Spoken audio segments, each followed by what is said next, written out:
An STM officer was going to her friend's wedding. She was dressed like an ordinary girl. No government vehicle, no security, just riding a motorcycle like any regular girl. When she neared the town of Hashnabad, she noticed a police checkpoint. Ahead, 3 or 4 police officers were standing on the road outside the post, and in the middle stood Inspector Prasenjit wearing his uniform. Friends, people from many countries watch our videos, but if you believe that Allah is the creator, then please give a like to this video and let us know in the comments which country you are watching from. He signaled with his stick for the girl to stop. She pulled her motorcycle off the road and parked it to the side. In a stern voice, the inspector asked, "Where are you going?" The girl calmly replied, "I'm going to my friend's wedding, Inspector." Prasenjit looked her up and down. The girl was a 28-year-old beautiful woman whose name was Barnali Singh. Then laughing, he said, "Oh, going to eat and drink at your friend's wedding, huh? But your dad is going to wear the helmet. Why didn't you wear one? And you were riding this motorcycle way too fast. Come on now, you'll have to pay a fine." Inspector Prasenjit began pulling out his challan pad. Barnali had realized what his real intentions were and that this was just an excuse. She said, "Sir, I haven't broken any law." "Oh, madam, don't try to teach us the law."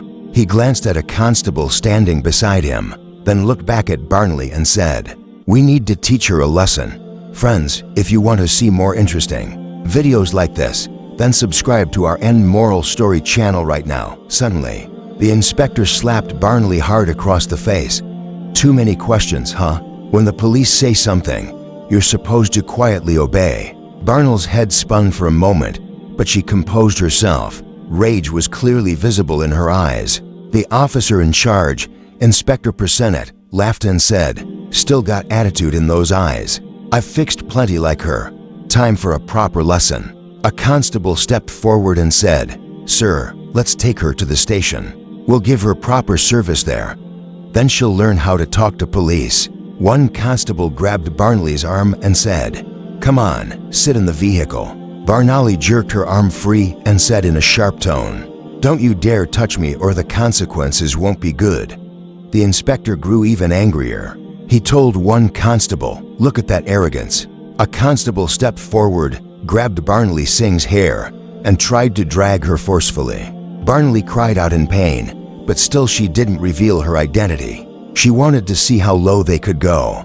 Then one officer in anger smashed her motorcycle with a stick and loudly said, acting like a saint, "Huh, now we'll turn you into a toy and play with you." Barnali Singh now fully understood what was about to happen to her and how low these people could stoop. There was rage in Inspector Prasenjit's eyes. He shouted loudly, "I've seen many smart ones like you. You want to mess with the police today? We'll show you. Take her to the station. We'll teach her there." Still, Barnali Singh remained silent. She showed no intention of revealing her identity. She wanted to see just how far they'd go in defaming the administration. How far could they go with their cruelty? Inspector Prasenjit was now irritated. Standing before him was a woman whose soft and beautiful cheek had been slapped, whose hair had been pulled, who'd been dragged by the arm across the street. Yet, she still stood silently like a statue. No screaming, no crying. Inspector Prasenjit thought, "Let her reach the station, then I'll figure out how to treat this stubborn woman."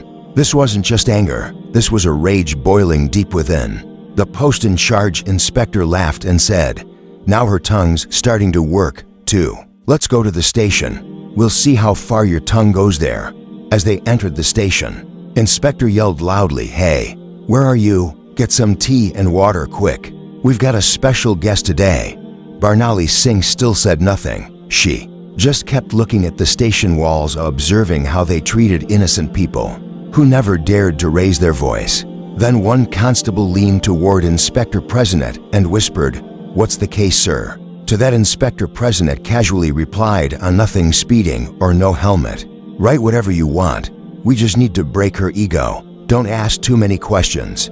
Barnali was hearing everything, but her eyes still didn't speak a word. It's like she wanted the story of this disgrace to spill from their own mouths. Inspector sat down on the chair, spinning a pen across the table, then looked up at Barnali and asked, "Name? Where do you live?" Whose daughter are you?" Barnali remained silent. The inspector repeated, "Didn't you hear me? What's your name?" Still, Barnali's silence stood like a stone wall. Then the inspector slammed his hand on the table so hard that the sound echoed throughout the entire station, and he shouted in anger, "Didn't you hear me? Tell me your name now." Barnali slowly turned her face and replied, "G. Sumita Sharma." The inspector looked at her and smirked. "Oh, smart girl, huh? You're used to lying. But remember, if you get too clever, it'll cost you big. One single mistake, and you won't even get time to regret it." Barnali Singh was then forcefully thrown into that filthy lockup, where two other inmates were already sitting. One of them looked at her and asked, "Sister, what crime did you commit?" Barnali gave a faint smile, but said nothing. She was just observing how rotten the entire system had become. If an SDO could be locked up for no reason, then imagining the condition of regular people wasn't hard at all. Barnali now sat in the corner of that dark cell, watching, listening, and understanding every act. Inspector Pronji then fabricated a false report and said, "Put a theft and blackmailing charge on her." He slammed his hand on the file and said, "Let's go quickly." One constable asked, "But sir, without evidence?" The inspector laughed and said, "In this station, evidence isn't brought in, it's made." A while later, a constable came in and slammed his hand on Barnali's shoulder. Just as the inspector raised his hand again, a commanding voice came from the doorway, "Stop." Everyone turned around. At the door stood Senior Inspector Sanjay Bara. His reputation was a little better than the others. He looked inside, saw the woman's condition, and a frown appeared on his forehead.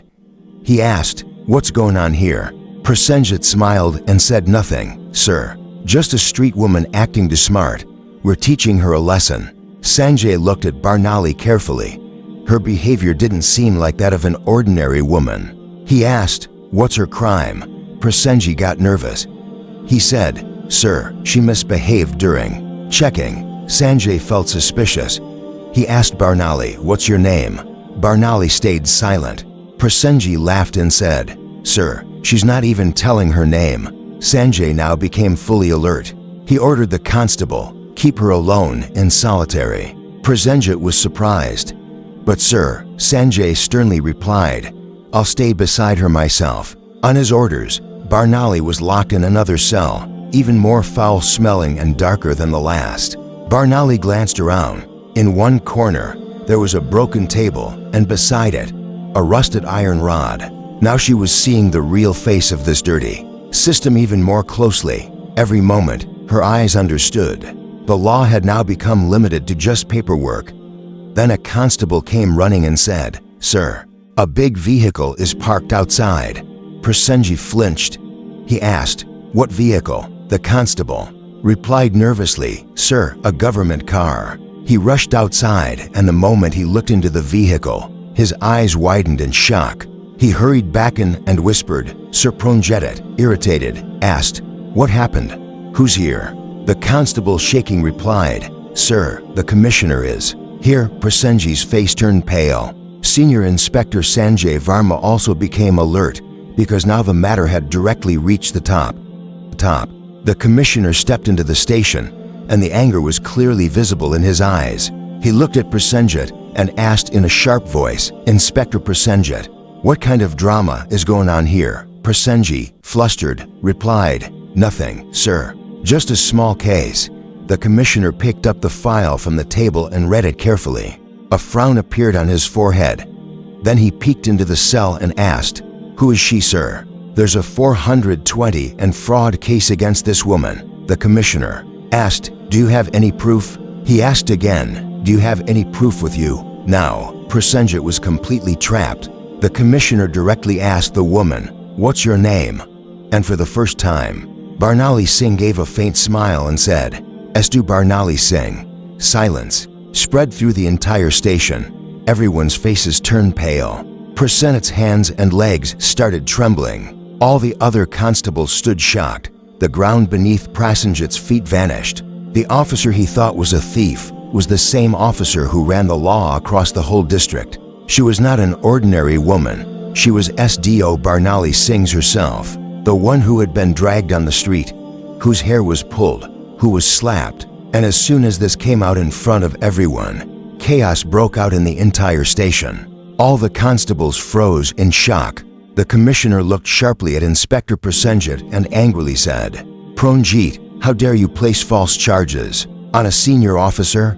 Pranjit tried to say something, but before he could, Senior Inspector Sanjay Verma, standing nearby, shouted, "Sir, I told you earlier something was off." Now Prasenjit was completely left alone. Then Barnali Singh, in her calm but firm voice, for the first time directly announced the verdict and said, "Prasenjit, this time, your job is gone. Your suspension is confirmed, and now there will also be a case filed against you." Hearing this, Prasenjit felt like he couldn't breathe. The rest of the police turned their faces away from him. Sanjay Verma immediately shouted, "Haver Sahib, take him and throw him in the lockup." But just then, Prasenjit pulled out a folded piece of paper from his pocket, smiling as he said, "Wait, madam, take a look at this first, then do whatever you want."